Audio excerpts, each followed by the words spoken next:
4 ಗಂಟೆ 5 ಗಂಟೆ ಮಧ್ಯಾವಧಿಯಲ್ಲಿ PSI ಕೋಲಾರ ತಮ್ಮ ಸಿಬ್ಬಂದಿ ಜೊತೆ ಈ ರೀತಿ ಯಾವುದೋ ಇಸ್ಪಿಟ್ ಜೂಜಾಟ ನಡೀತಿದೆ ಆ ಮಾಹಿತಿ ಮೇರೆಗೆ ಈ ಭಾಗದಲ್ಲಿ ಬಂದಿರ್ತಾರೆ. ಆವಾಗ ಇಲ್ಲಿ ಇಸ್ಪಿಟ್ ನಡೆಸುವವರು ಅಲ್ಲಿ ವಾಚರನ್ನು ಒಂದು ಹೊರಗಡೆ ಇಟ್ಟಿರ್ತಾರೆ. ಆ ವಾಚರ್ ಇಂಥ ಪೊಲೀಸ್ ಪಾರ್ಟಿ ಬರ್ತಾ ಇದೆ ಅಂತ ಇವರಿಗೆ ಮುನ್ಸೂಚನೆ ಕೊಡ್ತಾನೆ. ಮುನ್ಸೂಚನೆ ಬಂದ ತಕ್ಷಣ ಇಲ್ಲಿ ಇಸ್ಪಿಟ್ ಆಡುವವರು ತಪ್ಪಿಸ್ಕೊಳ್ಳೋಕ್ಕೆ ನೋಡ್ತಾರೆ. ಅದರಲ್ಲಿ ಕೆಲವು ಜನ ಲ್ಯಾಂಡಲ್ಲಿ ಹೋಗಿದ್ದಾರೆ ಮತ್ತು ಕೆಲವು ಜನ ಸುಮಾರು 8 ಜನ ಮಾಹಿತಿ ಪ್ರಕಾರ 8 ಜನ ಒಂದು ತೆಪ್ಪದಲ್ಲಿ ಬಂದು ಈ ಬ್ಯಾಕ್ ವಾಟರನ್ನು ದಾಟಿ ಆ ಕಡೆ ಹೋಗಲಿಕ್ಕೆ ನೋಡ್ತಾರೆ. ಅದರಲ್ಲಿ ಸ್ವಲ್ಪ ಬ್ಯಾಲೆನ್ಸ್ ತಪ್ಪಿ ಅದು ಮುಳುಗಡೆ ಆಗಿರುತ್ತದೆ. ಇದರಲ್ಲಿ 2 ಜನ ಈಜಾಡಿ ತಡಕ್ಕೆ ಬಂದಿರ್ತಾರೆ ಮತ್ತು ಇನ್ನು 6 ಜನ ಅದು they suspect to B drowned. ಅದರಲ್ಲಿ ಒಂದು ಬಾಡಿ ಸಿಕ್ಕಿದೆ ಮತ್ತು 5 ಜನಕ್ಕೋಸ್ಕರ ಈಗ ನಾವು ಹುಡುಕಾಡ್ತಾ ಇದ್ದೀವಿ.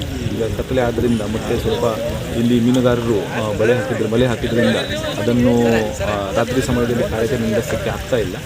ಮತ್ತು ಅದನ್ನು ಬೆಳಿಗ್ಗೆ ಅರ್ಲಿ ಮಾರ್ನಿಂಗ್ ನಾವು ಕಾರ್ಯಾಚರಣೆ ಮತ್ತೊಮ್ಮೆ ಪ್ರಾರಂಭಿಸ್ತೀವಿ. ಮತ್ತು ಇದು ಎಷ್ಟು ಜನ ಒಳಗಡೆ ಇದ್ದಾರೆ ಅವರಿಗೂ ಸಹ ಇನ್ನು 5 ಜನ ಸಸ್ಪೆಕ್ಟೆಡ್ ಅವರಿಗೆ ಹುಡುಕಬೇಕಾಗಿದೆ. ಹೆಸರೇನು ಗೊತ್ತಿಲ್ಲ ಸರ್? ಇದು ಹೆಸರಿನ ಡೀಟೇಲ್ಸನ್ನು ತಗೋಬೇಕಾಗಿದೆ. Yes sir.